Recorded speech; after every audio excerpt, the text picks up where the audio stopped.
como estão ustedes? Está começando uma vez mais este programa ruim demais, pero você tá vendo porque é o melhor da internet, é o VAR. Se você perdeu aquele lance, se você não viu, se você dormiu durante o jogo do seu time, agora você tem o VAR. Não é isso, Adriano Oliveira, carequita, como está? Eu vou comprar para você uma peluca. Peluca, sabe peluca? Uma peluca loira. Fazer um mega hair. É Mega mega hair hair. que chama, aquele negócio que fica assim. Tem um spray também que você pinta. É. Ah, o spray eu conheço, só que, nossa, fica. Depois você vai lavar e depois fica aquele Já troço que fica testou o ridículo. spray?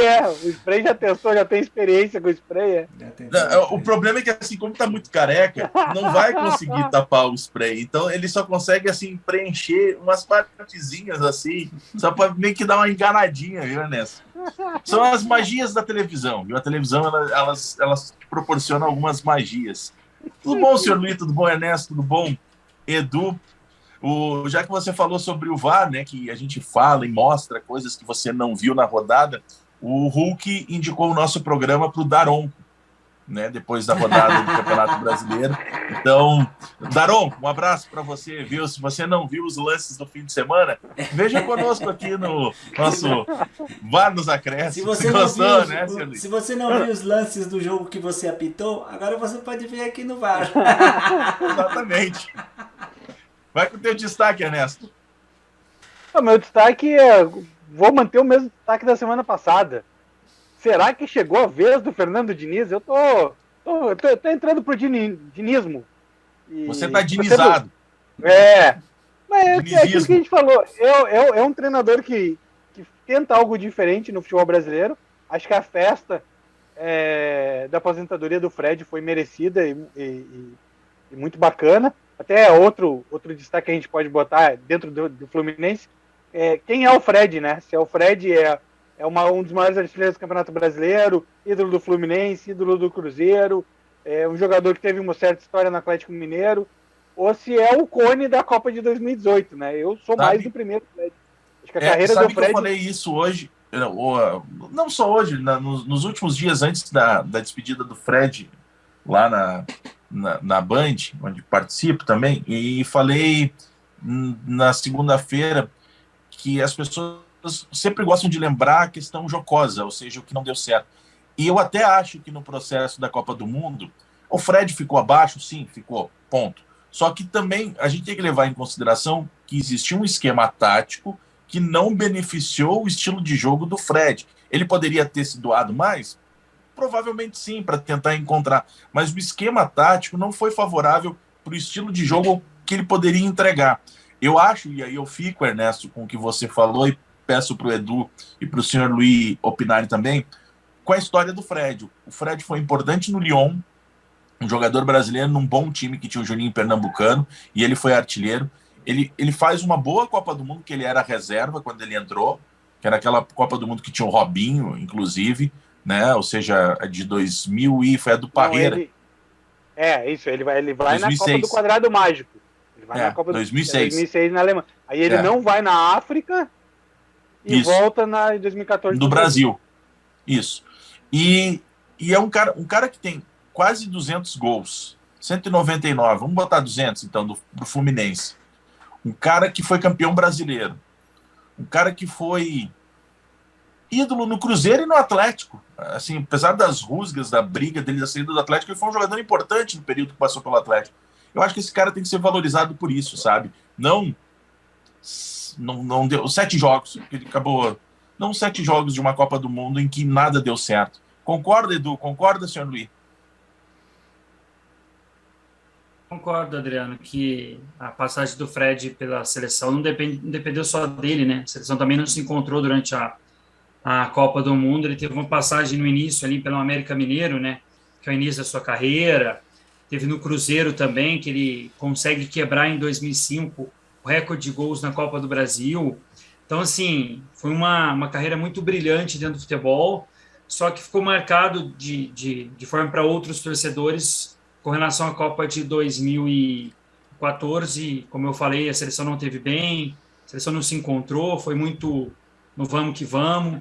Então, a gente tem que analisar a carreira de uma forma geral, porque você fazer 200 gols numa carreira, você também tem um trabalho muito desenvolvido, como foi no Fluminense, ele estava lá parado num sítio, como ele mesmo falou, o Fluminense foi lá, buscou, e fez todo o trabalho com ele, e vejo que se ele continua, mas parece que ele estava com problema na parte da vista dele, né?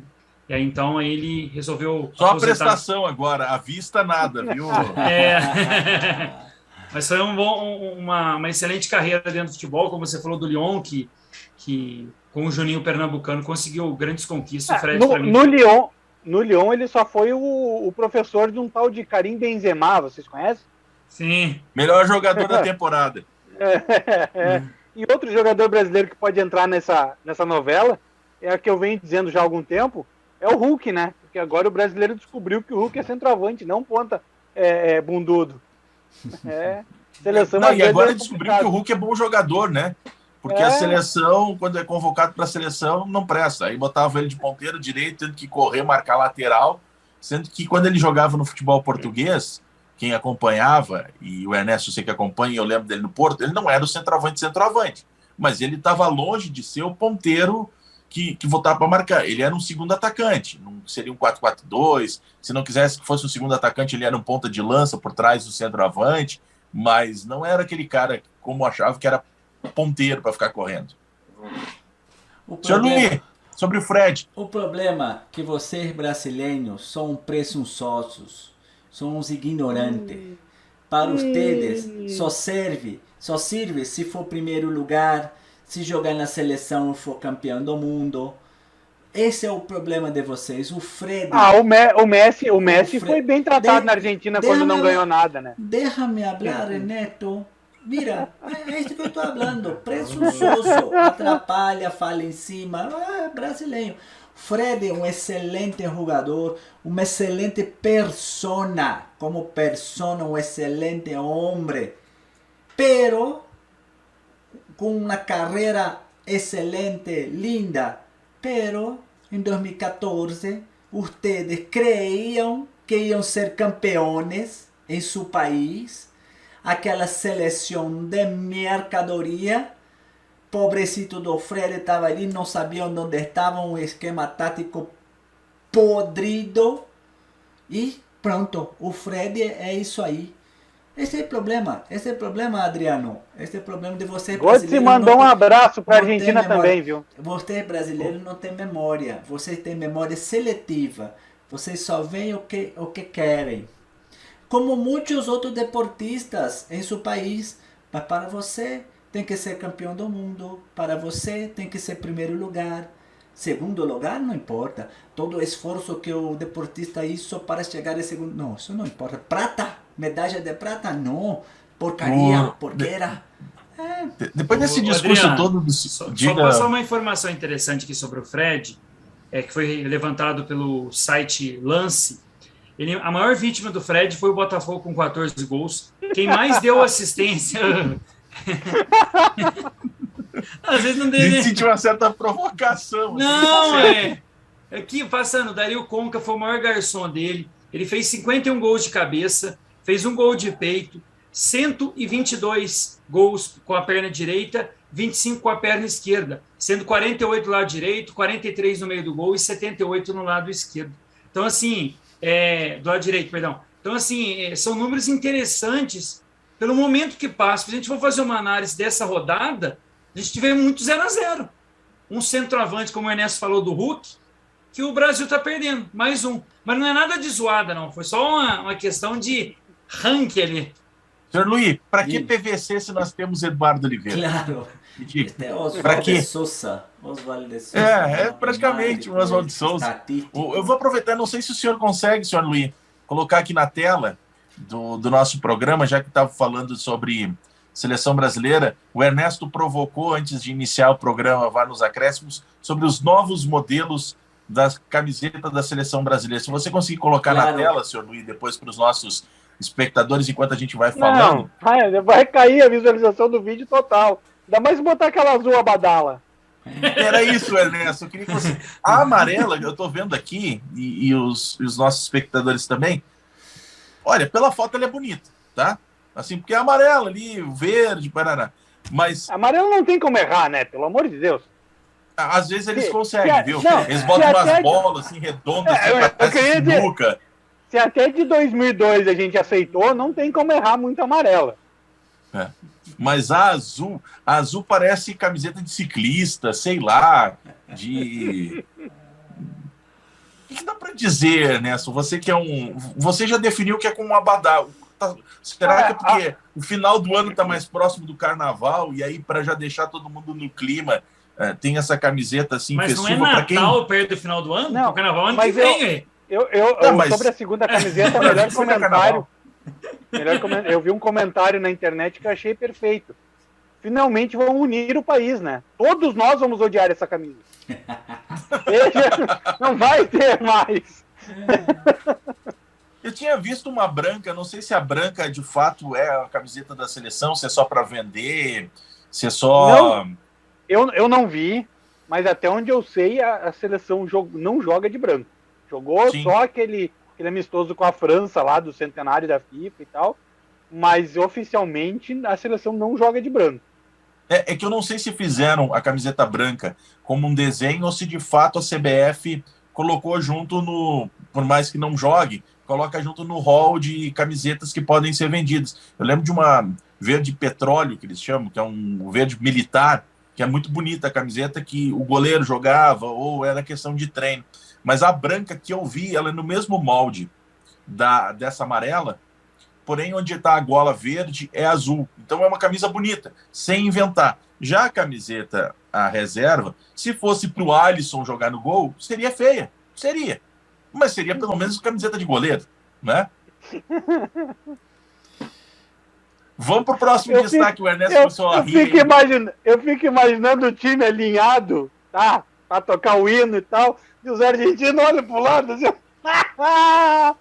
Acabou! Já acaba, perde o jogo, olha ali, ó. Ridículos. O senhor Luiz, vai com o seu destaque. Eu já sei qual vai ser o seu destaque. Eu vou anotar só por anotar aqui. Na verdade, já está até anotado o seu destaque. Diga. Meu destaque é uma derrota, pero não a derrota do Flamengo, que isso já não é destaque, isso é coisa comum. É a derrota do Boca Juniors para o Corinthians na Liberta. Isso foi que jogo bem ruim, senhor Luiz. Que jogo bem ruim. Péssimo, péssimo, péssimo. Como é que pode, né? Dois times com a história de Corinthians e Boca Juniors. Tá certo que os times deixam um pouco a desejar, mas para fazer uma partida tão ridícula quanto eles fizeram, senhor Luiz. É verdade, é verdade. Eu tenho que concordar com você.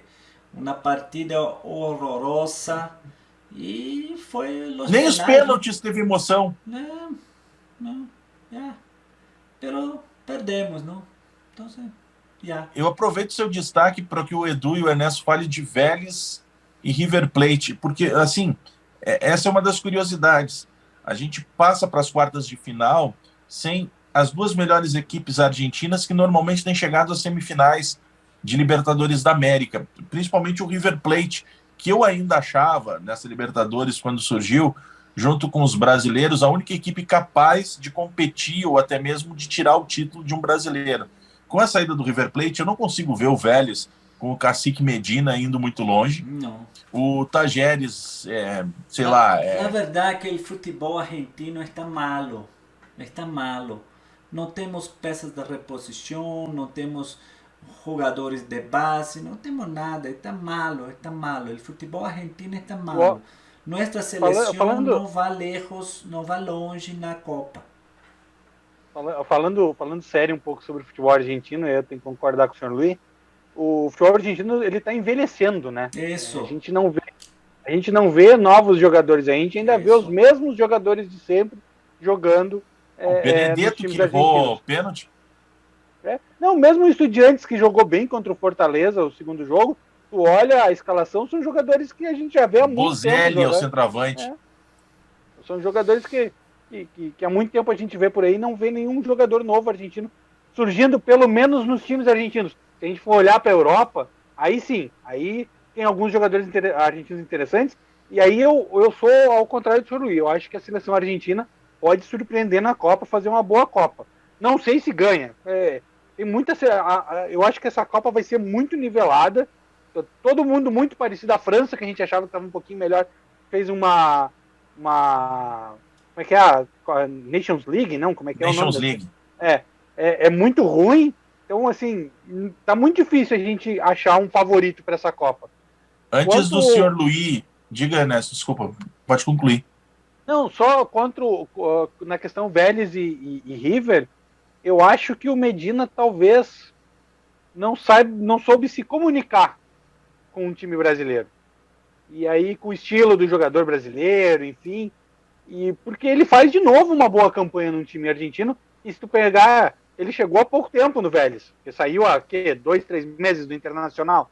Então, eu acho que, mais uma vez, assim como o Inter teve um problema com o Fossati, e os jogadores não aceitavam que ele ia tirar a cesta depois do almoço, e toda essa questão cultural que virou até folclórica naquele time, eu acho que o Cacique Medina sofreu muito disso aqui em Porto Alegre também. E o que eu ia falar era o seguinte, 2 dicas, que o nosso programa O VAR nos Acréscimos, ele também serve para dicas.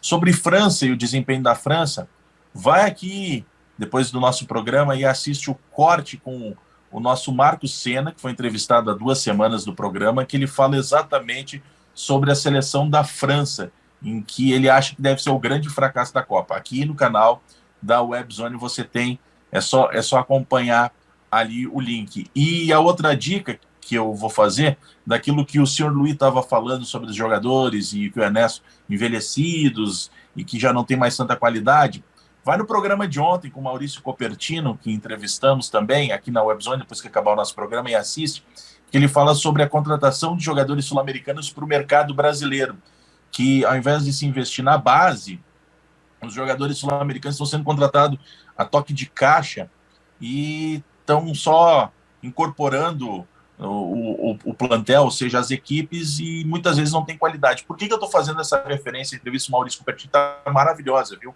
Assiste aqui no canal.